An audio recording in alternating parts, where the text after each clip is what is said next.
Donc, c'est notre leçon numéro. Tu n'enregistres plus? Voilà. OK. Numéro 23. Et ça sera le dernier débat sur ce livre. On a déjà pas mal euh, évoqué et discuté beaucoup de chapitres.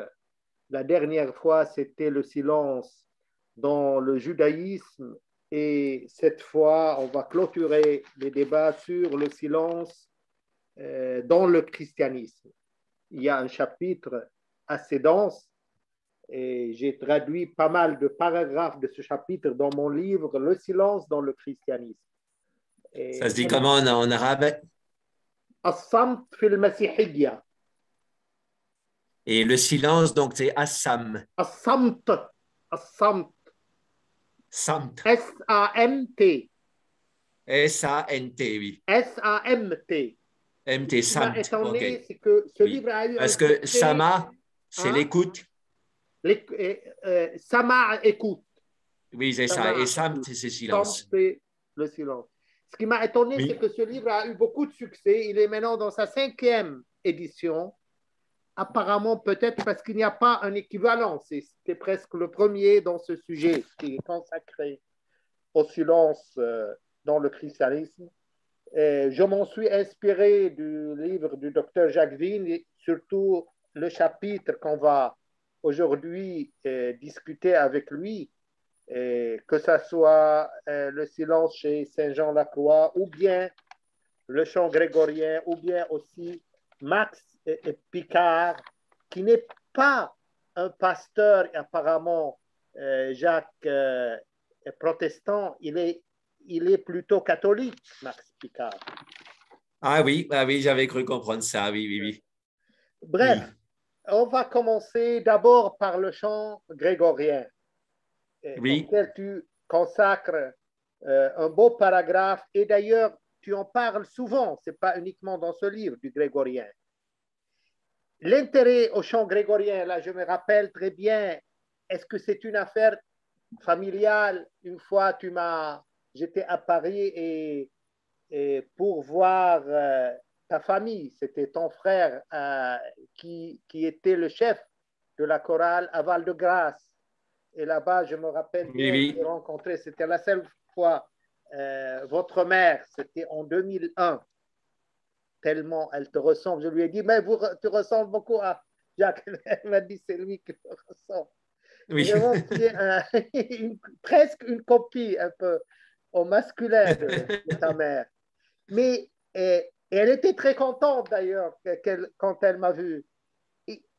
D'abord, est-ce une affaire familiale? Ton frère était, et il est toujours peut-être, chef de chorale et qui chante toujours chorale des grégoriens.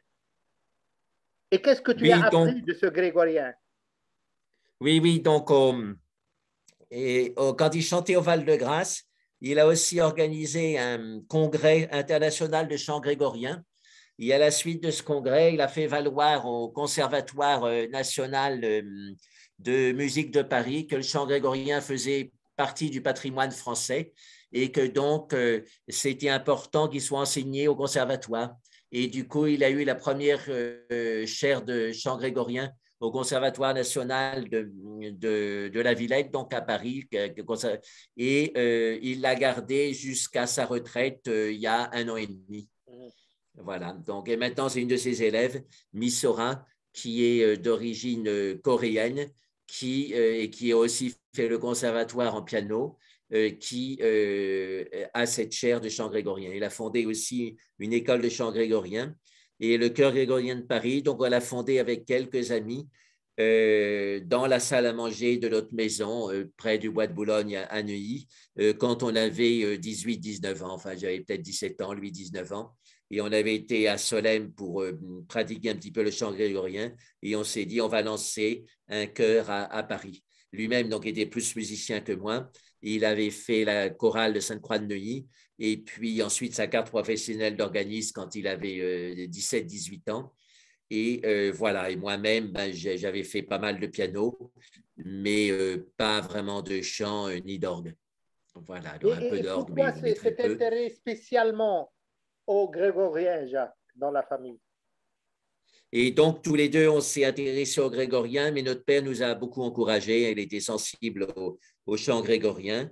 Et donc, il nous a même dit, parce que lui, il était plutôt casanier, il n'aimait pas trop qu'on le dérange, mais il a dit, on lui a demandé donc l'autorisation de faire les répétitions de grégorien dans la salle à manger de la famille. Alors, il a dit, non seulement je peux vous passer la salle à manger, mais même ma chambre à coucher pour le Mm. chant grégorien. Mm. Voilà, hein, parce que voilà, il était très content qu'on fasse le chant grégorien. Donc, c'était un encouragement. Mm. Et qu'est-ce que tu as appris donc de ce grégorien? On voit que tu es imprégné, disons. C'est pas quelque chose qui est marginal. Ça t'a en quelque sorte marqué, ce grégorien. Ben oui, parce que c'est une sorte de pratique de yoga chrétien, hein, de pranayama chrétien, c'est-à-dire on joue beaucoup sur le souffle dans le grégorien. On apprend au fait à aller à fond avec le souffle, pratiquement à chaque formule. Et donc, ça pèse beaucoup dans ce sens-là. Et donc, le système, le grégorien, c'est aussi à la base d'une tradition orale. Et donc, avec mon frère, on a décidé dès le début d'en apprendre beaucoup par cœur. Et dans son enseignement du grégorien au conservatoire, il demande à ses élèves aussi d'en apprendre beaucoup par cœur. Et donc, ça Apprendre aide quoi ensuite. à par cœur? Les chants? Les Oui, chants les comme... chants, oui, c'est ça. Donc, différents types de mélodies. Et c'est assez facile à apprendre par cœur quand on prend l'habitude, parce que justement, c'était fait pour être appris par cœur. Mm. Et contrairement à la musique classique qui a été écrite dès le début, qu'on peut apprendre par cœur, mais c'est plus difficile parce que voilà, ça a été le chanteur l'a pensé, l'a écrit. C'est-à-dire, comme dans toutes les traditions orales, dans le chant grégorien, il y a beaucoup de formules qui reviennent. Et donc, quand on a appris un certain nombre de mélodies, il y a des formules qui reviennent et ça devient beaucoup plus facile d'apprendre des grands morceaux par cœur. Voilà, et donc, ces morceaux que j'ai appris par cœur, ils reviennent assez facilement, même après un demi-siècle. C'est l'avantage du par cœur. Ça reste inscrit dans la mémoire. Tu arrives toujours à mémoriser ces phrases-là? Oui, oui, oui, oui. Et si En je latin, révise un n'est-ce petit pas? peu, je peux chanter de tête des morceaux assez longs. Alors, il faut quand même réviser. Hein, ça ne revient pas immédiatement si je n'ai pas chanté un morceau depuis longtemps. Il faut quand même que je révise deux, trois fois, mais après, le par cœur revient. C'est en latin? C'est en latin, oui. Et oui.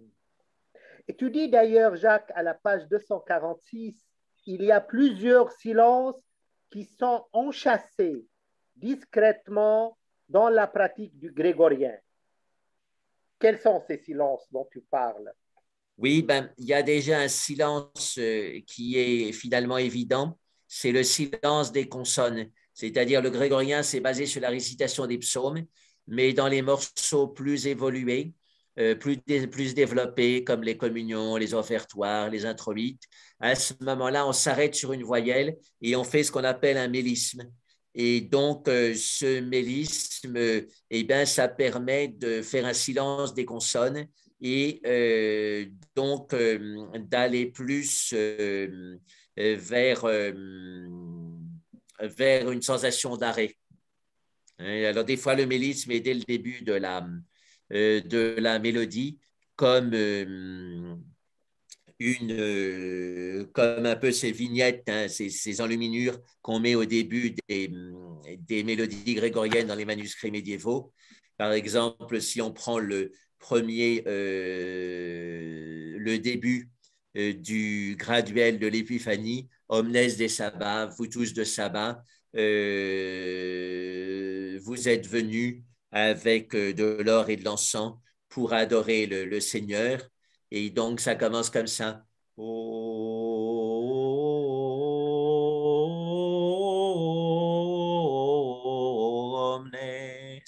des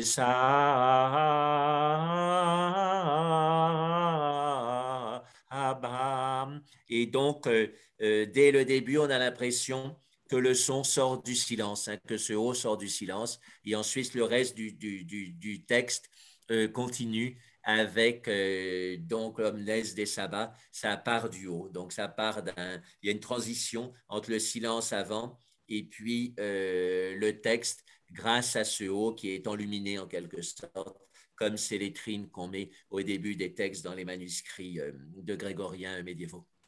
On va finir par te demander de nous chanter des passages. C'est beau, c'est vrai, je me Zoom rappelle va mettre un bien. supplément. Ils vont dire si on chante du J'avais, grégorien, on va mettre un supplément. j'avais des amis avec moi quand on est allé au Val-de-Grâce. Et je me rappelle, une m'a dit après, c'était la première fois peut-être qu'elle assiste à une messe chantée en grégorien. Elle, elle m'a dit, on sent qu'on est au ciel, tellement c'était beau et c'était exceptionnel. Oui, c'est ça. Et donc, cette impression de ciel est beaucoup liée aux voyelles qui sont développées sous forme de mélisme. D'ailleurs, en sanskrit, le ciel, ça se dit sphara, et la voyelle, ça se dit aussi sphara, c'est le même mot. Mm. Hein, donc, ils ont senti ça dès le début, que quand on garde un son vocalique continu, à ce moment-là, le mental s'arrête et on est comme au ciel. Hein, même une voyelle toute simple, hein, si on fait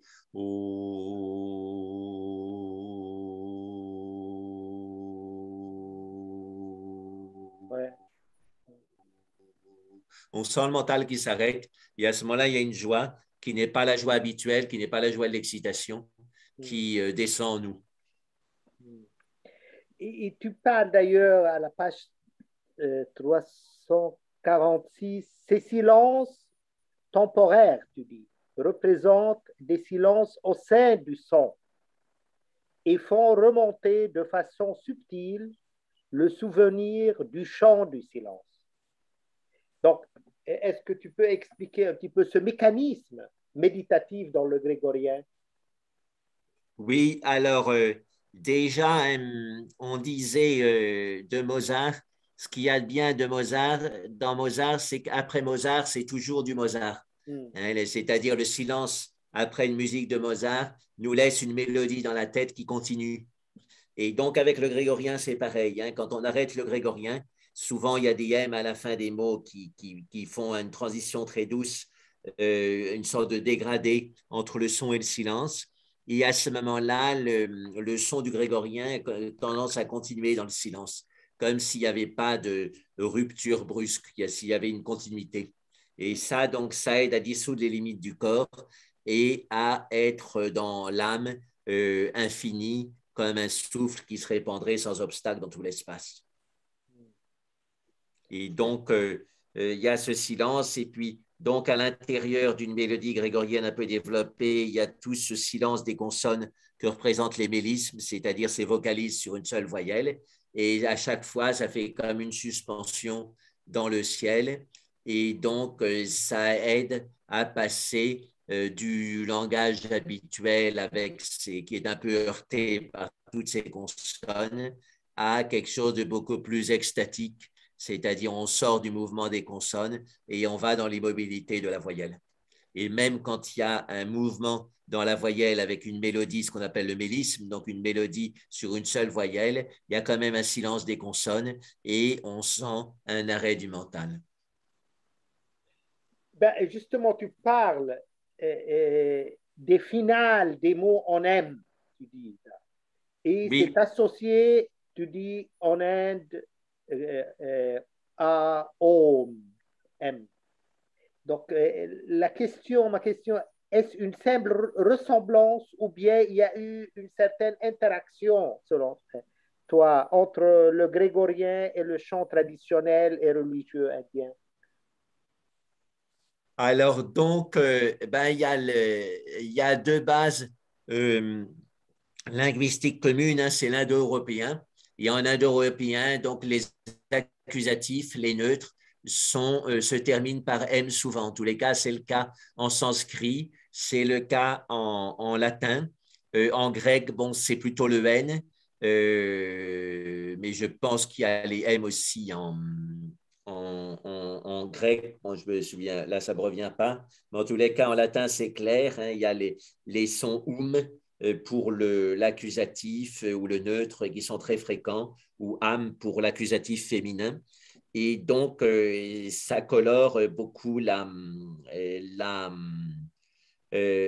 beaucoup le son. Et donc, en sanskrit, c'est surtout le am qui ressort. Donc, ça donne de l'âme au son, c'est le cas de le dire. Et on a fait des études et j'ai rencontré dans un congrès de yoga au Kerala un jeune médecin qui faisait partie de l'équipe, donc au Grand Institut de santé mentale de Bangalore. Ils ont un département de yoga et ils ont fait des études sur le son M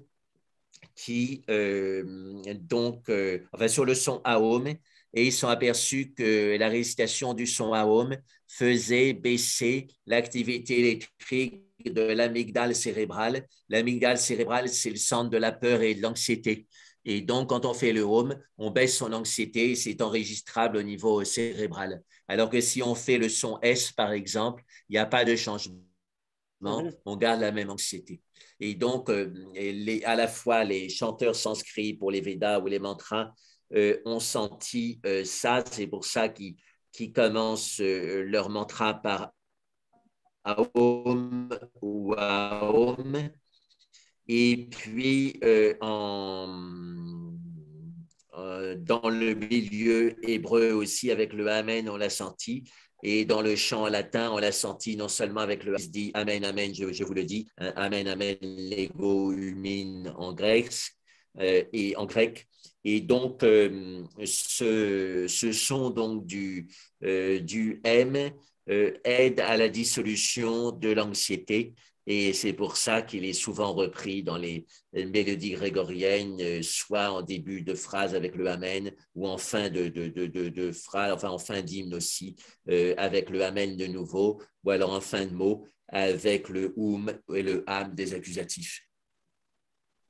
Jacques, tu viens de dire que ton frère a pu en quelque sorte convaincre les responsables que le grégorien fait partie du patrimoine français, alors que le grégorien, il n'est pas Oui. d'origine, j'imagine, française, c'est plutôt romain, n'est-ce pas? Italien. Donc, quel est l'apport de la France dans le grégorien? Alors, donc, il y avait un chant grégorien qu'on appelait gallican, qui a été en Gaule jusqu'au temps de Charlemagne. Et ensuite, il y a la version romaine du grégorien qui a été imposée plutôt pour des raisons politiques et qui a pris la place. Mais il y a quand même des morceaux de gallican qui sont restés dans le répertoire général du grégorien. Et puis aussi, donc, on connaît par les manuscrits un certain nombre de chants gallicans qu'on peut chanter de nouveau maintenant. Et de toute façon, le gallican et les romances, c'était des variantes du même chant. Hein, donc, on peut dire qu'il y a une présence de ce chant grégorien en Gaule avant que la France soit formée, depuis le 7e siècle. Avant même que le français soit formé, il y avait déjà ce chant grégorien. Donc, on peut dire que ça fait partie de notre patrimoine, puisque ça fait 13 siècles que c'est ici. Et ce qu'il y a de bien avec les grégoriens, c'est qu'ils l'ont écrit très tôt. Donc, on a des manuscrits de grégoriens du 9e siècle et en comparant les manuscrits, on peut remonter jusqu'au 7e siècle. Et donc, on sait de façon assez sûre comment ce qu'ils chantaient au 7e siècle, alors que pour beaucoup d'autres musiques, même la musique indienne, ils l'ont noté très tard. Et du coup, on ne peut pas savoir comment ce qu'ils chantaient il y a 13 siècles. Alors qu'avec le grégorien, c'est possible. Donc, c'est pour ça aussi qu'on peut parler de patrimoine. Et bien évidemment, en France, il y a eu une séparation assez dure de l'Église et de l'État en 1905. Et du coup, au Conservatoire national, on ne voulait pas entendre parler de musique grégorienne, mais au fait, on faisait quand même la musique religieuse de la Renaissance, etc. Ça, c'était déjà dans le conservatoire. Et du coup, passer au grégorien, c'était quand même logique. Et du coup, ça s'est fait grâce à mon frère, hein, qui est intervenu directement avec d'autres en 1994. Et depuis cette époque, donc, il a enseigné au conservatoire. Et Jacques, pourquoi essentiellement l'effet du M, la consonne M, et pas d'autres consonnes, ou est-ce qu'il y a d'autres consonnes qui ont d'autres effets sur soit l'anxiété, soit des effets Le psychologiques? son, le son en général, hein, ça a une fonction de dissolution, et en particulier le son vocalique. Hein, tous les sons vocaliques vrai que le M a une fonction de dissolution qui est très claire. Hein, plus que, par exemple, les labiales. Les labiales, on sent une coupure. Hein, quand on fait le B, le P, le T. Les sifflantes, on sent aussi une coupure. C'est comme si les labiales, c'était une coupure verticale et les sifflantes, c'était une coupure horizontale. Mais avec le M, c'est plutôt un enveloppement et une dissolution. Le N, il y a aussi ce sentiment de dissolution, mais il y a quand même quelque chose qui coupe aussi dans le N, hein, c'est le nom. Hein, le N, c'est quand même le nom. Voilà, donc on sent qu'il y a aussi une coupure dans le N, alors que dans le M, on ne sent pas de coupure. C'est l'enveloppement complet. C'est pour ça, sans doute, que ça a pris ça a donné le mot âme en français, le mot amour. Hein, j'aime, tu aimes, il aime, c'est pratiquement le son M pur. Hein, voilà, donc il y a des liens hein, qui sont difficiles à prouver par l'étymologie, etc. Mais il n'y a pas que l'étymologie dans la vie. Hein, il y a la chair des sons, il y a ce qu'on ressent instantanément en faisant un son. Et ça, c'est très important dans une langue. Et là, peut-être, donc, les mantras, ils ont beaucoup de M, surtout le Om. Oui, il y a le Om et les M à la fin aussi. Voilà, donc ils font bien résonner. Et alors, j'ai parlé avec quelqu'un que je connaissais bien parce que j'ai logé chez lui ou dans son ashram, dans son petit ashram pendant 7 ans. Et donc, lui, il avait eu le premier prix de prononciation sanscrite quand il était étudiant en sanskrit. Il est devenu pandit après. Et donc, il m'expliquait bien qu'il fallait bien faire vibrer le M. Hein, donc, quand on Om Triambakam Yajamahe Sukandim Pushtivardanam. Hein, donc, le M vibre de façon pleine à la fin des paroles sanskrites. Bon, surtout à la fin du mantra, mais même à l'intérieur du mantra, on peut faire une petite pause pour bien faire vibrer le M. Ça fait un Et petit c'est peu cet rappeler... effet donc de dissolution. Le Nada Yoga, le yoga du son, c'est appelé aussi Laya Yoga, c'est-à-dire yoga de la dissolution. Laya, c'est comme lise en grec, on a donné analyse, dialyse, hein, analyse. Et donc, ça veut dire dissolution. Et c'est la même racine que lavare en latin et que laver en français. Le laver, c'est dissoudre. Ça fait un petit peu rappeler les normes et, disons, les règles de récitation du Coran. Il faut aussi bien, le runna, ils appellent ça. Il y a beaucoup de choses qui sont très semblables, disons. Et c'est quoi ces règles? Alors, bien faire vibrer les finales ou les M Oui, finales oui, essentiellement les finales. Oui. Bismillah ar-Rahman ar-Rahim. Donc, c'est un M. Rahim. Oui. A'udhu Oui, oui, billahi oui, oui, minash oui, oui. shaytanir. Je ne connais pas Rajim. Donc, c'est le M qui vibre. Oui, oui, oui, oui, oui, ben, ils le sentent, hein, donc parce que c'est apaisant, ça dissout les tensions, les blocages. Oui, oui. Hein, c'est dans le M, donc il n'y a pas besoin de lien étymologique, mais on sent ça directement. Et donc, les langues ont tendance à reprendre ça. Et avec le. Alors, il y a aussi probablement une source commune entre le Aum et le Amen. Hein, donc, les linguistes acceptent, je pense maintenant assez largement, qu'il y a eu une source commune entre langue sémitique et langue indo-européenne, peut-être en 15 ou 20 000 avant Jésus-Christ. Et donc, on retrouve des racines communes, hein, comme le shan de Shanti, le shal de Shalom, ou le seva pour 7 en hébreu, sapta en sanskrit. Et comment est-ce qu'on dit 7 en arabe? Quoi? 7? Le, Le nombre 7? oui, le nombre 7. Sab'a. Sabha, tu vois, donc sapta en sanskrit, Sab'a, comme seva sab'a. en C'est hébreu. très proche parce que hébreu Oui, et c'est très arabe, proche. ils ont beaucoup de racines communes. Oui, oui.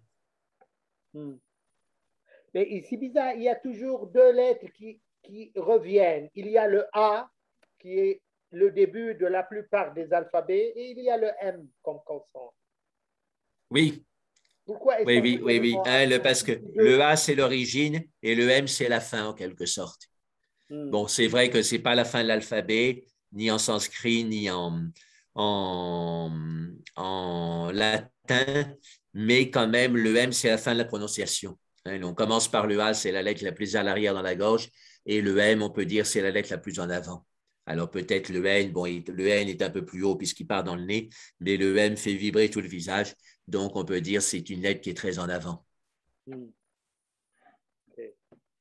Et tu dis finalement, pour finir avec le grégorien, à la page aussi 347, le grégorien est un écho du silence.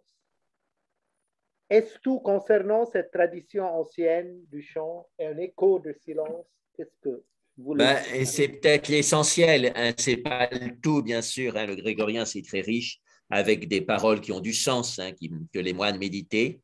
Mais essentiellement, donc, on a l'impression qu'il sort du silence et qu'il revient au silence. Hein. Par exemple, l'office du jour à l'aube commence par dominer la via mea peries, ethos meum annunciabit laudem tuam. Domine la via mea peries, ethos meum annunciabit laudem tuam. Donc, Seigneur, ouvre mes lèvres et ma bouche annoncera ta louange. Et donc, c'est comme ça que les moines sortent du silence de la nuit. Hein, ils ont fait l'office des vigiles, qu'on appelle aussi matines au milieu de la nuit. Ensuite, ils se rendorment. Et puis, là, ils font l'office de matin, ils commencent leur journée. Ils observent en général le silence de nuit. Donc, dès qu'ils ouvrent la bouche, c'est pour dire ça. Hein, dominer avec le haut qui ouvre bien. Labia mea perias, ethos meum annunciabit laudem tuam, c'est ce que répond donc toute la communauté. Et donc, la première parole de la communauté se dissout dans le âme de tuam. Hein, et puis après, il commence la récitation des psaumes. Mais il y a une première dissolution dès le matin dans le âme de tuam. Et à la fin, donc, il termine par l'hymne à la Vierge et les complis. Et donc, il y a différentes hymnes à la Vierge selon les temps, mais le plus connu, c'est le Salve Regina. Et donc, certainement, les gens l'ont entendu ou l'ont chanté, enfin, chanté, ça devient rare, mais entendu dans des monastères.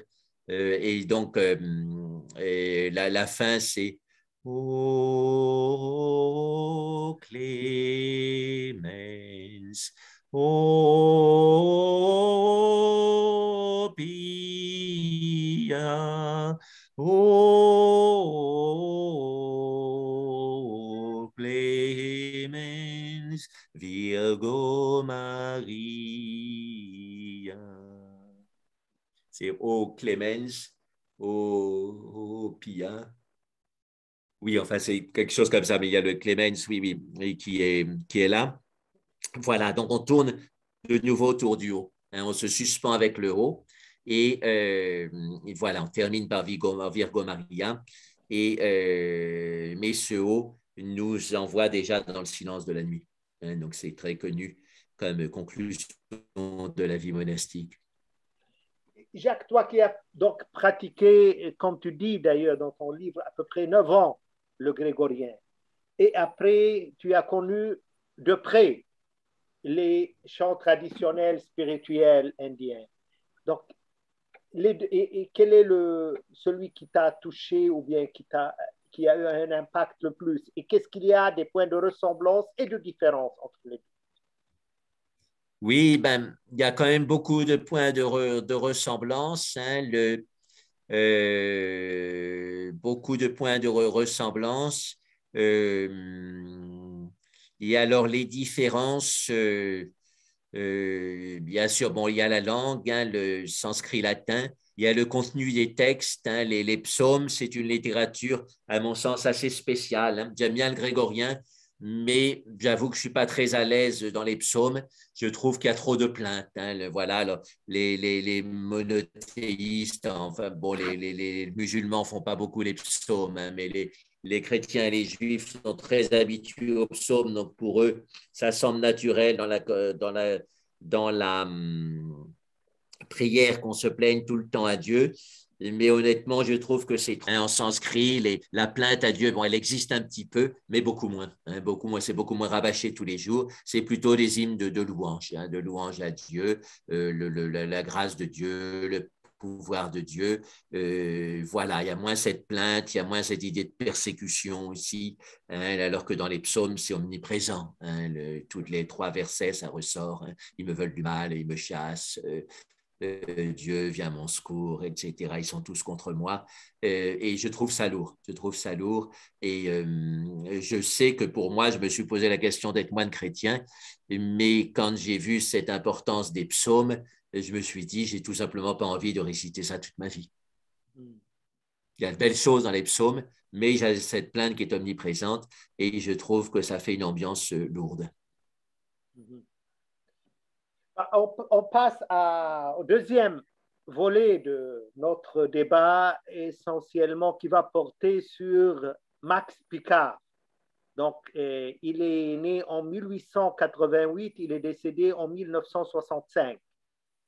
C'est un médecin à l'origine qui a donc abandonné la pratique de la médecine pour étudier et écrire dans la philosophie. C'est en quelque sorte un point commun entre toi et lui. Oui, je ne savais pas qu'il avait été médecin au départ. Oui, oui, oui. C'est pas une cause de ton intérêt à ce médecin philosophe? Eh ben, je ne savais pas qu'il était médecin, mais j'ai trouvé ce qu'il écrivait était bien, oui. Et puis aussi très large, voilà. Donc, il avait étudié la théologie, mais il n'était pas limité par la théologie. Et ça, c'est agréable, oui. C'était un mystique, voilà. Il avait une expérience directe et il savait l'exprimer de façon très belle aussi, donc disciple du poète.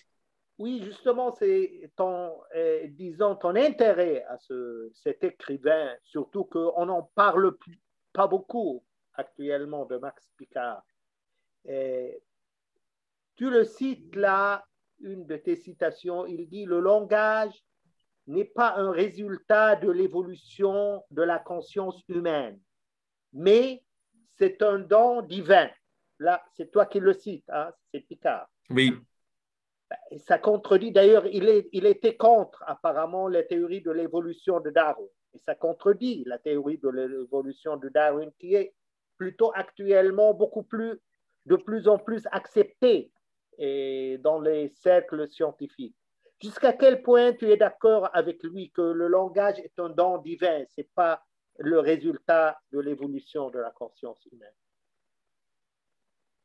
Ben, je crois que là, il se place du point de vue mystique, donc il n'y a pas à mettre ça sur le même plan que le côté scientifique. Il faut interpréter ça, c'est-à-dire c'est une manière d'exprimer une qualité du langage qui, quand on le vit bien, vient d'au-delà du mental. Donc, c'est vrai que le mental s'exprime par le langage, mais il y a une inspiration du langage qui vient d'au-delà du mental. Et donc, c'est une question spirituelle, une question d'expérience intérieure, et il n'y a pas à se coincer ou à se limiter par des études scientifiques sur le langage. Voilà, c'est tout simplement à des niveaux différents. Mais au niveau de l'expérience intérieure, on sent bien qu'il y a cet influx du langage qui vient de la conscience, qui vient d'au-delà des choses matérielles et en particulier d'au-delà du mental et d'au-delà de l'ego.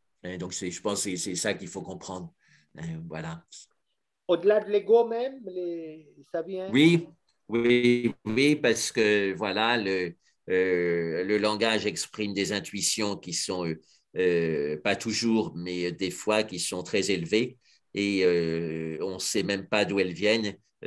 Enfin, dans notre expérience habituelle, et parce qu'on s'aperçoit qu'elles viennent au fait d'au-delà de ce qu'on connaît. Donc, c'est toute cette idée de l'inspiration.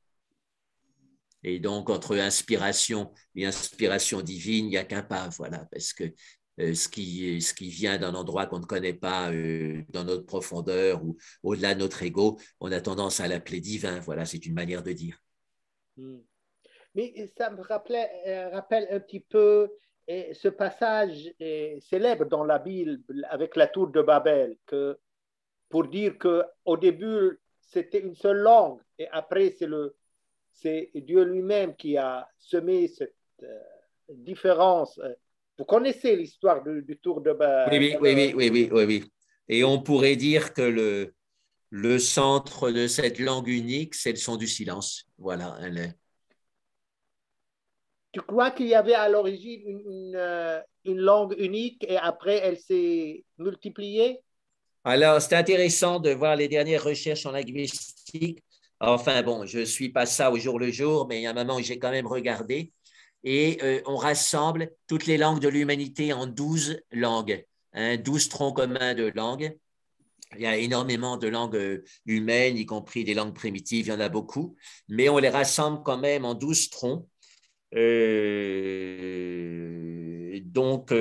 Linguistique. Et alors, on a étudié les sons communs de ces 12 troncs et on s'est aperçu qu'il y avait quand même pas mal de sons de base qui étaient communs. Hein, pour les mots très courants, la mer, le père, le feu, l'eau, etc. Et il semble qu'il y ait pas mal de mots communs, donc ça renvoie sans doute à une langue originelle, mais qui était sans doute peu développée. Hein. Ce n'était pas une langue avec un vocabulaire, une grammaire et des syntaxes très développées, mais il semble qu'il y ait certains mots communs. Voilà, un vocabulaire de base commun. Euh, voilà, je ne sais pas où est-ce que ça en est maintenant, mais c'est déjà un gros succès pour les linguistes que dans ce fouillis de langues, ils aient réussi à distinguer 12 troncs. Alors, il y a des troncs qui sont beaucoup répandus quantitativement maintenant, comme l'indo-européen, le chinois. Il y en a d'autres qui restent très localisés, ou peut-être qui même, je n'ai pas les détails, qui ont peut-être disparu, mais pour les linguistes, c'est important, ça représente un tronc. Voilà, avec alors, encore parler, qui sont reliés à ce tronc. Et là, tu parles, tu le cites déjà dans un autre sujet, quand il parle les auditeurs des nouvelles à la radio, et là, lui, il était à l'époque de Hitler, souffraient d'une sérieuse fragmentation de l'esprit. Cela a entraîné une sorte de peur, de morcellement de type schizophrénique, et pour se rattraper à quelque chose et essayer de retrouver une sorte de pseudo-unité rassurante, ils se sont concentrés sur un dictateur et une idéologie simpliste. Là, ce qu'il dit, et toi, tu le cites. Jusqu'à quel point tu trouves ce diagnostic valable et surtout applicable aujourd'hui? Ben oui, aujourd'hui, on a plein de chaînes d'actualité avec l'Internet. On a toutes les nouvelles qu'on veut gratuitement. Et donc, il y a un mitraillage de nouvelles.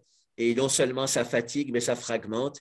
Et finalement, malgré ces nouvelles qui devraient amener à réfléchir, à nuancer, etc., on s'aperçoit que les masses se rapprochent, enfin, se raccrochent à des choses simplistes. On en voit, par exemple, dans ce conflit autour du vaccin. Donc, la plupart des gens qui suivent les nouvelles habituelles se rapprochent à la vaccination comme le salut universel, hein, de façon très simpliste, mais même violente. Hein, voilà, ils seraient prêts à tuer tous ceux qui ne sont pas vaccinés. Et à l'inverse, il y a des gens qui lisent beaucoup de nouvelles sur les méfaits des vaccins et qui deviennent férocement anti-vaccins et qui seraient prêts à tuer les gens qui veulent imposer le vaccin. Voilà, donc on a un bruit médiatique important autour de cette pandémie et ça fait que les gens finalement se rattachent à de façon paradoxale à des idées simplistes parce que le bruit est fatigant et le son unique est reposant. Hein, mais ce n'est pas le son du home, c'est le son de la pensée unique. Hein, voilà, et donc les gens, ils sont anxieux par toute cette avalanche de nouvelles et finalement, ils se raccrochent à des choses simplistes. Et voilà, et par exemple, pendant la Seconde Guerre mondiale, c'est un ami allemand qui m'a raconté ça. Hitler, à un moment où la décision de continuer la guerre n'était pas évidente, quoi. Ils auraient pu signer la paix. Et Hitler a demandé au peuple, est-ce que vous voulez la guerre totale? et le peuple qui était très excité, qui avait le cerveau fragmenté par la propagande, ben, ils ont dit oui parce que c'était le plus simple. Quoi. Ils pensaient que la guerre totale, au moins, ce serait simple mentalement. Quoi. On fait la guerre totale et puis on la gagne totalement et puis voilà. Et au fait, donc, ça a été une catastrophe. Voilà, donc souvent, une solution simpliste, c'est une catastrophe. Donc, ce sont des leçons à retenir. Donc, à ton avis, toutes ces masses médias et ces informations, et toujours on est noyé par les informations. Et on nous empoisonne l'esprit avec ces informations. Ben, si tu veux, il ne faut pas tomber non plus dans la paranoïa, qu'il y ait voilà, toujours une volonté centralisée de nuire à l'humanité par les médias, mais il y a de toute façon une sorte de machine qui s'emballe et que personne ne sait comment arrêter. Alors après, donc il y a un projet de gouvernement global, ça c'est exprimé dans des livres qui sont connus. Ben, il y a le livre sur la The Great Reset de Schwab que tout le monde peut lire. Et lui parle carrément d'un gouvernement global et c'est quelqu'un d'influent qui a rassemblé aussi des gens influents. Donc, il y a une réalité autour de ça. Ce n'est pas juste de la paranoïa. Mais après, jusqu'à quel point ça va et quelle est la partie dans tout ça d'une sorte de machine qui s'est emballée, qui ne sait pas comment s'arrêter elle-même. Donc, il faut faire la part des choses, effectivement. Il y a toujours la théorie qu'il y a des complots, théorie des complots et complots. Est-ce que tu es partant à Non, ça? mais l'idée de gouvernement global, c'est officiel. Hein. Il y a plein de gens qui le disent officiellement, ce n'est pas la théorie. Il y a plein de gens qui le disent. Alors, jusqu'à quel point ce gouvernement global sert les intérêts des grandes compagnies, des milliardaires, etc., plus que l'intérêt des petites gens, ben, c'est là où il faut du discernement. Il peut y avoir des aspects positifs dans un gouvernement global si ça permet une meilleure répartition des richesses, si ça permet de faire une police globale qui empêchera les guerres, comme à l'intérieur de chaque nation, sauf guerre civile, la police empêche les brigands de prendre le pouvoir et de faire la guerre civile.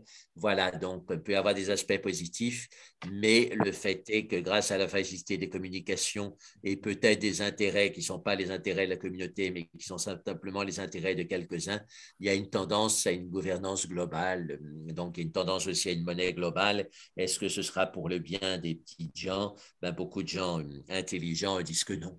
Voilà, ce sera plutôt pour le bien des riches, des grandes compagnies, etc., et des gens qui manipulent la grande finance. Voilà, donc tout ça, il y a quand même beaucoup d'éléments autour de ça, sans tomber dans le complotisme, et c'est juste regarder les tendances et voir vers où on va. Et donc, ce n'est pas du complotisme de constater que les grandes compagnies ont gagné environ un trilliard de dollars pendant cette crise soi-disant qui appauvrit l'économie mondiale. Voilà, donc quand on regarde ce chiffre, on a le droit d'y réfléchir. Hein. C'est-à-dire, qu'est-ce que tu en conclus? C'est-à-dire que cette crise a été pour le bénéfice des grandes compagnies internationales qui avaient les moyens de résister à la crise, alors que beaucoup de petits commerces ou de petites affaires ont coulé. Voilà, donc alors est-ce que cette crise a été lancée volontairement pour le bénéfice de ces compagnies internationales? Est-ce que c'était le bénéfice, le but primaire de cette crise ou alors un effet secondaire dont ils ont profité? Là, on peut discuter, mais c'est sûr qu'ils en ont profité, là, c'est indiscutable. Dans toute Un crise, il y trilliard a de des gens dollars, qui c'est pas rien. profitent et il y a des gens qui sont presque liquidés économiquement et monétairement, C'est si ça ça, veut oui. dire. Donc, les grandes personnes qui en ont profité, ben, ce sont les grandes compagnies internationales. Et donc, est-ce qu'ils ont poussé cette crise? Ben, il y a pas mal d'éléments là-dessus. Et bon, ce sera au jugement de l'histoire de le voir, mais c'est important qu'il y ait des juges dès maintenant qui travaillent dans ce sens-là et qui, derrière les acteurs un peu fantoches de la gestion de la crise, style le président Macron, etc., ou les politiciens, voient quels sont, comme on dit en anglais, les deep pockets par derrière, c'est-à-dire les intérêts financiers profonds qui sont par derrière. Donc, des fois, on s'en aperçoit assez facilement hein, avec les laboratoires pharmaceutiques qui finance les campagnes électorales des présidents. Pfizer a beaucoup financé la campagne de Macron. Et donc, après, voilà, que le vaccin préféré soit celui de Pfizer, voilà, qui est pratiquement imposé à toute la population, payé par les contribuables, on peut se dire que c'est un remerciement. Hein, voilà, donc, ce n'est pas du complotisme, c'est simplement être réaliste, quoi. Après, juste cette citation concernant l'impact de la radio et des masses médias, tu continues en écrivant et en disant, dans les démocraties, le grand public a du mal à adopter des hommes nouveaux et est satisfait, c'est-à-dire il est satisfait de revoir sans cesse les mêmes politiciens, ce qui lui donne la réassurance d'une pseudo-unité. Page 343. Là, est-ce ton analyse ou celle de Picard d'abord? Je ne sais plus si Picard en parle, mais en tous les cas, oui, j'ai un ami qui a été chef de cabinet de Couve de Murville du temps où il était ministre et qui a été toujours dans la politique, un agrégé de droit. Et lui, il parlait que c'était un des défauts, en particulier en France, qu'on ressassait toujours les mêmes politiciens, voilà, qu'il y avait du mal pour les jeunes j'allais vous politiciens. dire ça, c'est le cas peut-être de la France, mais ce n'est pas celui des États-Unis. Regarde quand même souvent les politiciens, les présidents réussissent à faire 2 termes. Et puis Biden, par exemple, il avait été vice-président avant, tu vois, donc il n'était pas nouveau. Tu vois, alors évidemment, sa vice-présidente actuelle était nouvelle en politique. On est empoisonné par cette classe politique et on n'arrive pas à la changer, toujours. C'est ça, oui, oui, oui. Donc, c'est un problème parce qu'elle s'accroche au pouvoir, elle manipule pour pouvoir rester. Oui, elle s'accroche certainement, mais encore, souvent, elle est réélue. Oui, c'est ça, oui, oui, oui, Maintenant, on pose la parce qu'elle question au manipule niveau, les primaires pour on va repasser au avoir premier plan. prochainement des élections, mais après toute cette crise assez aiguë, est-ce qu'on aura vraiment un changement, un vrai changement? Bah, ça n'a pas l'air de dépasser 20% le changement d'après les statistiques actuelles, peut-être, je ne sais pas, dans 3 mois. C'est-à-dire le changement des candidats ou alors le changement des Le électeurs? changement de la classe. Donc, est-ce qu'il y aura vraiment un changement au niveau de cette classe politique qui gouverne le pays? Alors, on dit qu'après les crises, les fortes crises, les épidémies, il y a des changements de société profonds. Donc, certainement, ça a été une crise économique importante. Au niveau nombre de morts, quand même, il faut tout le temps revenir aux statistiques objectives qui sont sorties. Je les connais pour la France et pour au niveau mondial. Et il n'y a pas eu plus de morts pendant l'année de pandémie que pendant une année ordinaire. Donc, ça fait tomber tout ce mythe de la pandémie, quoi. Voilà. C'est probablement parce qu'ils ont intégré des grippes comme Covid, voilà, ou d'autres maladies respiratoires comme Covid. Et du coup, et puis en même temps, comme les gens ont fait plus attention à se laver les mains et aux gestes barrières, on a limité d'autres maladies virales. Et donc, voilà, il y a ce genre de raisons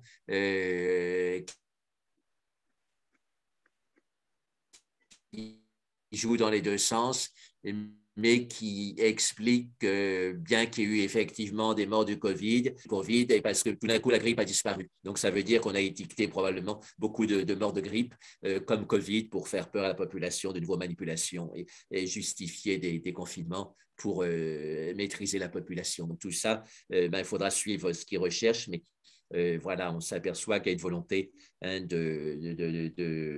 de maintenir cette idée de crise. En France, c'est quand même spectaculaire. Macron est le premier président à avoir réussi à avoir gouverné tout son mandat pratiquement avec l'état d'urgence. Et c'est un état d'urgence sanitaire à cause d'un tout petit virus et qui ne donnait même pas tant que ça de maladie, parce qu'on décidait des patients, non pas à cause des symptômes, mais à cause d'un test qui lui-même était très contestable. Voilà, hein, donc c'est la première fois en épidémiologie qu'on définit une épidémie non pas à cause des gens qui sont symptomatiques, qui tombent malades de la maladie, mais à cause d'un test où il y avait beaucoup d'asymptomatiques. Donc, est-ce que, voilà, c'était tout simplement, pas tout simplement des faux positifs. Hein, donc,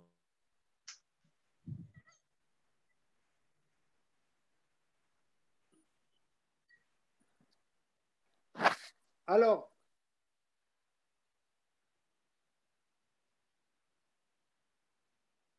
beaucoup de gens bien informés, y compris les professeurs de virologie, etc., affirment que, voilà, il y a eu une grande.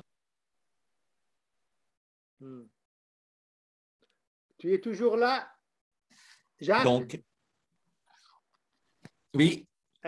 Ta connexion, apparemment, elle est faible. Ben, écoute, je ne sais pas d'où ça vient, mais enfin, voilà, oui, effectivement, ça a un peu ralenti. Un autre volet de ce que proposent les analyses de Picard, il est contre, par exemple, l'analyse freudienne des rêves. Il dit ne pas polluer les rêves par toutes sortes d'interprétations. Et il conclut l'occupation du monde onirique par le bruit, à la page 343. Et ma question, l'analyse freudienne des rêves est-elle donc un simple bavardage? Et pourtant, elle a des succès au niveau thérapeutique. Alors oui, donc ça peut apporter certains soulagements ou aider certains diagnostics, aider à se comprendre à soi-même. Et donc, traditionnellement, l'interprétation des rêves a une importance. Hein. Donc, ce n'est pas que Freud qui a fait l'interprétation des rêves. Les anciens, même dans les tribus, les anciens en général, aident les jeunes à comprendre leurs rêves. Donc, il y a un livre de Marc-Alain Descamps aux éditions du PUF qui s'appelle, je pense, l'interprétation des rêves ou le monde des rêves. Et donc, il parle de l'interprétation des rêves dans différentes civilisations. Mais c'est vrai qu'au niveau mystique, on aime le silence. Et donc, par exemple, il y a le yoga des rêves, du sommeil et des rêves chez les Tibétains. Et ils se concentrent sur des chakras pendant la nuit. Dès qu'ils se réveillent la nuit, ils se concentrent sur des chakras. Et l'idée, c'est par exemple quand on arrive au cœur au bout de 4 heures de sommeil, on sent une sphère noire qui augmente de volume et qui sort au-delà du corps, qui inclut tout le corps et finalement tout l'espace. Et donc, comme c'est le milieu de la nuit, l'espace est noir. Et donc, on est dans une non-dualité, une expérience de non-dualité qui inclut toutes les sensations du corps et toutes les images de rêve. Et on prend comme mantra le mantra Hung, qui est le mantra de l'expansion de conscience et du pouvoir qu'on a sur soi-même. Hein, et on conseille de méditer sur le fait qu'on est le roi ou le chef et qu'on dirige toutes les sensations de son corps, même dans cet état où d'habitude la volonté est très fragile puisqu'on est aux 3/4 endormi. Et donc, là, ça devient donc comme un silence, hein, cette sphère noire qui se répand et qui avale toutes les formes. C'est comme une sorte de silence des formes. Et le hung, c'est juste un son très simple, donc c'est comme un silence du mental. Et donc, on vit le rêve avec ses multiplicités en le noyant dans le silence. Un silence des formes, silence des sons, grâce au mantra et grâce à la couleur noire. Et donc, à ce moment-là, on a une nuit qui est mystique et pas une nuit qui est psychologique ou psychopathologique ou psychothérapeutique. Hein, voilà, on a une nuit qui est directement mystique. On se sert de l'état proche du sommeil pour revenir directement à l'unité. Et alors, j'ai lu le livre de Vangyal Rinpoche qui parle de ce yoga des rêves. Et c'était un séminaire donc, en Occident. Donc, il y a sans doute un psychothérapeute qui a dit, mais à ce moment-là, vous interprétez pas les rêves, vous n'écoutez pas le message des rêves. Et Vangyal a répondu très simplement en disant, ben oui, nous, dans notre yoga, on ne cherche pas on comprend le détail du message des rêves, on cherche directement à dissiper l'ignorance. Donc, c'est une autre approche. Et donc, je pense que c'est ça que voulait dire voulait dire Picard, hein, on a assez de bruit, d'interprétation, de commentaires pendant la journée, au moins que pendant la nuit, où on est plus proche de l'état méditatif, on puisse laisser le silence dissiper l'ignorance, le laisser faire son travail tranquillement. Donc, Couper la radio du mental, quoi. C'est-à-dire que quand on s'allonge, on est plus proche de l'état méditatif. Si on sait le manier, oui, si on sait garder une conscience ou remettre une conscience dans l'état proche du sommeil, à ce moment-là, il peut se passer beaucoup de processus de méditation profonde, y compris avoir un silence qui dissout toutes les formations mentales ou une sphère d'expansion noire qui est une sorte de silence des couleurs qui dissout toutes les formations visuelles. Donc, Parce que silence des souvent, formes, dans silence des sons. tes méditations, tu conseilles de s'allonger. Ce n'est pas toujours des méditations assises, alors que la plupart des méditations qu'on a appris en Inde, c'était des méditations assises. Alors, donc, hein, dans la tradition du yoga, ils ont le Shavasana. Et dans la Bhagavad Gita, quand Krishna demande, enfin, quand Arjuna demande à Krishna de lui décrire le jnani, le sage, il lui dit comment est-ce qu'il est debout, comment est-ce qu'il marche, comment est-ce qu'il est assis, et je pense qu'il rajoute comment est-ce qu'il est allongé. Et donc, ça reprend les 4 postures du Bouddha. Le Bouddha, depuis le début, depuis 25 siècles, donc, il a décrit les 4 formes de méditation, debout en marchant, debout immobile, assis et allongé. Et Alan Wallace, hein, lui, est très en faveur de la méditation allongée. Il sait que beaucoup d'Occidentaux en particulier ont du mal avec la posture assise parce qu'ils sont trop noués, trop stressés. Et donc, il dit qu'on le surnomme le supine man, c'est-à-dire l'homme qui est allongé sur le dos, hein, parce qu'il conseille beaucoup la méditation allongée. Et je demandais à Tenzin Palmo ce qu'elle pensait de la méditation allongée. Et elle a fait 2 ans et demi de retraite de 3 ans, donc elle ne s'est jamais allongée. Elle dormait adossée dans sa boîte de méditation, mais elle dit que la méditation allongée, c'est très bien. Hein, elle dit que voilà, beaucoup de gens sont bloqués par des douleurs physiques quand ils méditent trop longtemps assis. Et elle dit, ben, c'est pas bien parce que la méditation, c'est pour aller au-delà du corps et de l'esprit. Et donc, si allongé, on réussit à aller au-delà du corps, et ben, elle dit, méditer allongé, c'est pas un problème. Alors, on dit, on s'endort quand on est allongé. Et alors, la réponse d'Alain Wallace, il dit, eh ben, ne dormez pas. Voilà. Et donc, ça paraît simpliste, mais au fait, il explique ça. Hein, autant quand on est assis, on peut s'aider d'un dos droit pour ne pas s'endormir, autant quand on est allongé, on ne peut pas tellement s'aider du corps pour ne pas s'endormir. Et du coup, il faut remplacer le dos droit par une décision tête droite psychologique de ne pas s'endormir. Et ça marche, hein, ça marche. Et c'est-à-dire, d'après mon propre expérience, euh, quand on fait une méditation guidée, quand on est allongé, là, il y a moins de risque de s'endormir. Donc, parce que la méditation guidée, elle nous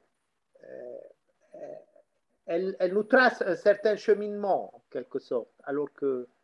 Oui, alors donc, pour retrouver une méditation guidée par soi-même, on peut faire des kriyas très simples. Hein, c'est important qu'il y ait une visualisation, un trajet dans le corps et surtout une formule répétitive très simple, style mantra. Et à ce moment-là, même si ça n'empêche pas complètement de s'endormir, quand on commence à s'endormir, on s'en aperçoit clairement parce qu'on a perdu le mantra. Et donc, on revient directement au mantra. C'est valable aussi pour la méditation assise, mais encore plus pour la méditation allongée. Hein, parce que le son permet de vérifier qu'on n'est pas endormi, même si le son est subtil, mais quand même, il revient. Et à ce moment-là, ça donne une ligne directrice, un peu comme, je compare souvent ça au via ferrata dans les montagnes. Hein, c'est le mot latin, hein, via ferrata, ou italien, c'est-à-dire une voie en fer, c'est-à-dire c'est des filins de fer ou d'acier qui sont au bord des falaises quand le sentier est dangereux. Et donc, on s'agrippe à ce filin de fer. Comme ça, si la terre s'éboule du sentier, on ne tombe pas dans le vide, on peut se raccrocher au filin. Voilà, et donc le filin, c'est la formule répétitive, ce soit un mantra ou une formule qu'on s'est trouvé pour soi-même, une formule positive pour méditer, et on la garde quand on passe au bord du précipice du sommeil finalement, quand on est dans cet état très proche du sommeil. Jacques, tu reprends une formule, une phrase de Platon, citée déjà par Picard, et qui dit l'être entretient le même rapport au devenir que la vérité avec les imaginations, à la page 345. Est-ce, on imagine simplement, ma question, le devenir et rien de plus? Peux-tu expliquer un petit peu cette formule? Oui, et donc je me suis posé aussi le rapport de cette pensée de Platon avec les conceptions de l'Inde, soit la conception hindoue plutôt avec un soi permanent, soit la conception de l'impermanence dans le bouddhisme. Et donc, ces conceptions ne sont pas si opposées qu'on peut le penser d'abord, parce que voilà, c'est l'argument des hindous, ils disent s'il y a une impermanence, c'est qu'il y a une conscience qui est témoin de cette impermanence, et donc c'est cette conscience stable, c'est le soi. Et ce que répondent les bouddhistes, en particulier Theravada, ils disent qu'il n'y a pas besoin d'imaginer un soi pour dire qu'il y a une conscience qui observe l'impermanence. C'est la conscience individuelle de chaque individu qui observe l'impermanence, mais ça ne veut pas dire que cette conscience soit permanente sur toute la vie. Quand on s'endort, elle n'est plus là. Quand on meurt, elle n'est plus là. Mais voilà, on prend conscience de l'impermanence avec cette conscience individuelle. Il n'y a pas besoin d'imaginer une conscience universelle pour prendre conscience de l'impermanence. Et donc, il y a une image toute simple des Theravada pour contrer la théorie du soi des hindous. Ils disent c'est pas parce que un arbre est fait en bois que tout l'univers est fait de bois. Et donc, notre conscience, bien sûr, enfin, la partie supérieure de notre mental est à l'évidence faite de conscience, d'une conscience qui observe, mais ce n'est pas pour ça que tout l'univers est fait de conscience. Chaque être humain a en lui une partie de conscience qui est capable d'observer, mais ce n'est pas pour ça que cet ordinateur, cet écran, ce mur par derrière est fait de conscience. Voilà, de même que ce n'est pas parce Le qu'un arbre est rapport fait de avec bois que tout l'imagination, l'univers est devenir fait de bois. que là, l'être entretient le même rapport au devenir que la vérité avec les imaginations.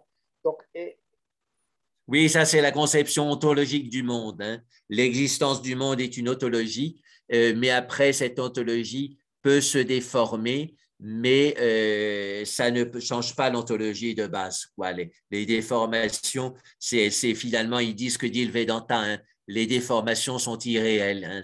Seul Brahman Satya et Maya Mithya. Hein, voilà, donc le Brahman est vérité et le monde est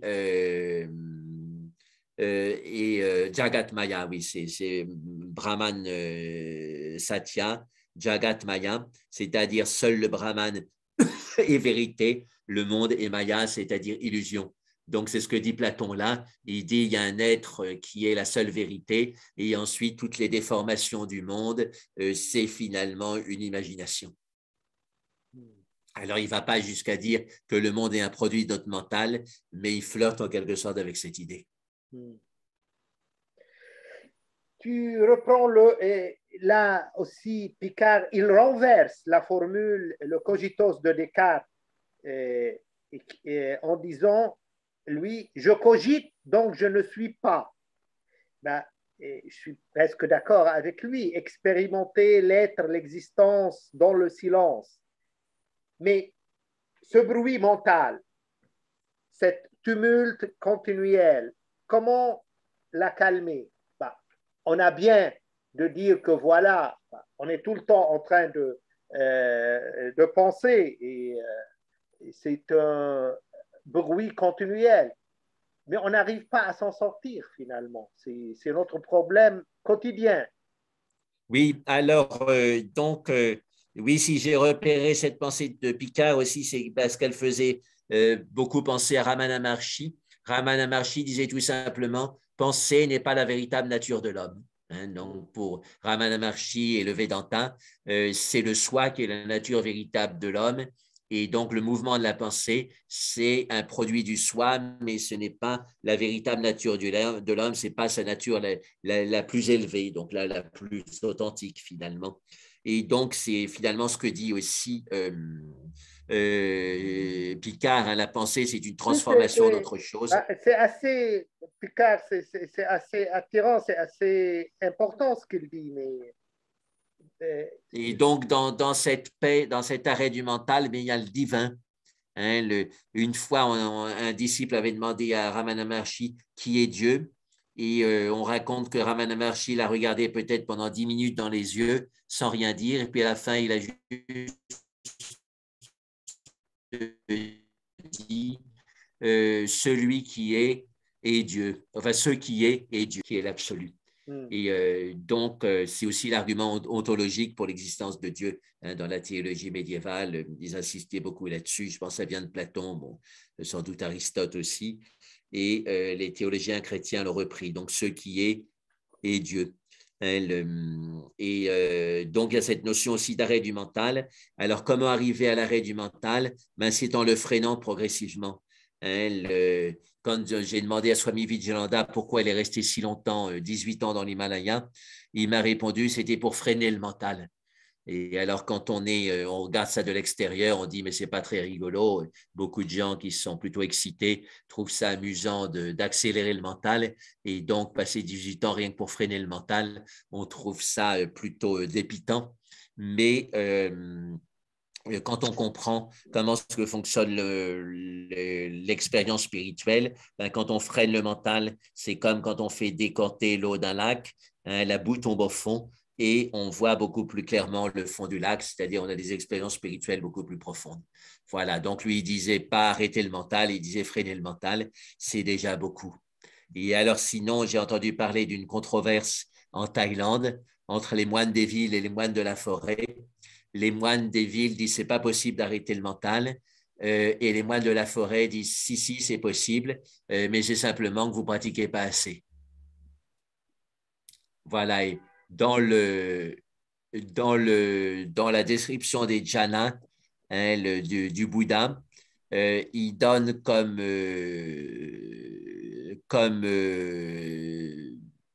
début du premier jhana, il y a 12 jhanas hein, successifs, et il donne comme début du premier jhana de pouvoir rester 3 ou 4 heures avec le mental arrêté. Et comme premier jhana accompli, c'est-à-dire la première méditation accomplie, de pouvoir rester 24 heures avec le mental arrêté. Et il y avait un ermite qui a interviewé, je pense, c'était Richard Davidson avec son équipe, qui lui avait été indiqué par le Dalai Lama, un ermite donc tibétain dans une grotte ou un petit ermitage près de Dharamsala, qui disait qu'il pouvait rester pendant 14 jours, à part quand il dormait, avec le mental fixé sur le même objet.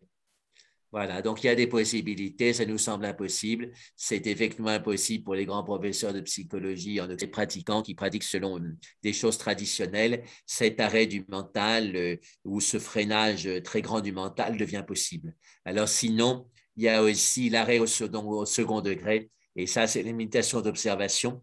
On laisse le mental crachoter comme une radio, comme il fait normalement, mais on se dédouble et on l'observe à partir d'un centre silencieux. Et Tenzin Palmo, elle prend l'image de lire un livre passionnant quand on est dans une chambre où la télévision donne des émissions sans intérêt ou donne une émission sans intérêt, eh bien, on peut être complètement absorbé par son livre et on oublie complètement la télévision alors qu'elle continue à crachouiller. Et donc, on a un mental de base qui peut continuer à crachouiller. C'est vrai qu'il ne s'arrête pas, mais on est tellement absorbé par le fil directeur de sa méditation, par exemple l'amour du divin si on est dans une voie de bhakti, ou l'intérêt pour le soi si on est dans une voie de connaissance, ou l'observation de la profondeur de la nature de l'esprit si on est dans une voie de bouddhisme Mahayana. à ce moment-là, on est tellement absorbé par cette méditation qu'on oublie le crachouillat du mental. Ce n'est pas qu'il s'arrête complètement, mais il ne nous gêne plus. Et qu'est-ce qu'il veut dire freiner progressivement le mental? Le mental, Hmm. ben on le sent, hein, les associations sont moins rapides, elles sont moins intenses. Et quand on a une distraction, on revient plus vite au silence. Hein, voilà, tout ça, ça fait un ralentissement du mental. Même les sensations remontent moins. Et quand elles remontent, elles diffusent moins ou elles diffusent plus lentement. Voilà, tout ça, ça peut s'observer. Hein, c'est pas, même quand on n'est pas très avancé, on peut observer des phases où son mental fonctionne plus lentement. Mhm. C'est pour ça aussi que les méditants expérimentés comme Thich Nhat Hanh, ils insistent beaucoup sur le ralentissement. Hein, tout faire plus lentement dans le monastère quand on fait la retraite. Hein, manger plus lentement, marcher plus lentement, si possible penser plus lentement. Alors on dit ça va nous abrutir, mais au contraire, il faut beaucoup d'acuité de la conscience pour pouvoir faire les choses lentement et ralentir son mental. Même manger plus lentement?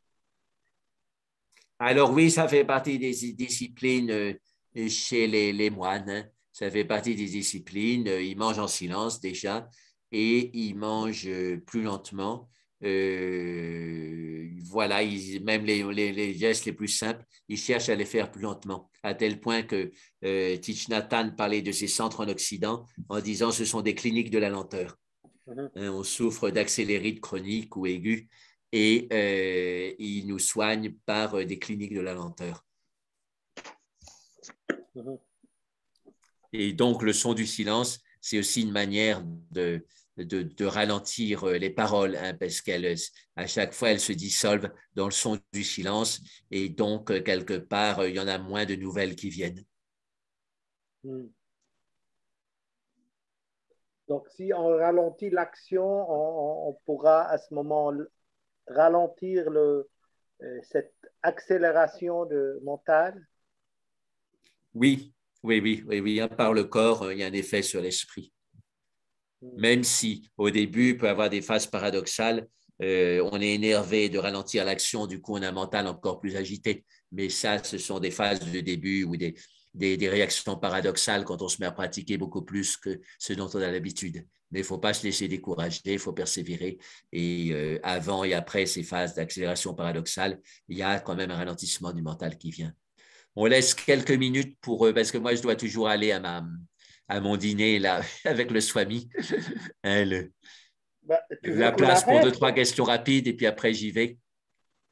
Bah, on est presque à la fin. Euh, Là, une dernière question sur les réflexions que tu mets en fin de plusieurs chapitres, même de chaque chapitre. Là, par exemple, tu dis dans le silence, on entend une poussière de son qui est aussi poussière d'absolu à la page 352. Ben, Oui, souvent, c'est très poétique, ces réflexions. Comment, et en quelque sorte, ça sort un petit peu. Déjà, l'exposé, c'est plutôt académique et documentalisé, alors que là, c'est plutôt poétique du et direct, oui.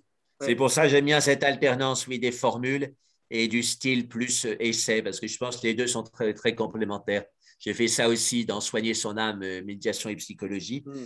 Et là, justement, je voulais en parler avec Geneviève parce qu'elle a noté de mes enseignements oraux et j'essaie aussi de trouver des formules dans l'enseignement oral. Et donc, on pourrait les mettre à part dans le livre comme ça, les gens qui veulent méditer directement sur une formule et les voir regroupées dans une partie du livre, à la fin d'un chapitre ou à la fin du livre. Tu Voilà. parles du prochain livre. Oui, il y a Geneviève qui prépare un livre, voilà, un peu sur ce qu'on a fait ensemble, mon enseignement. Donc, il y aura une partie d'anecdotes de vie et puis une autre partie de paroles d'enseignement, quoi. Mhm. Et ce sera Marc de Sfeld qui fera la préface, il a accepté. Mhm.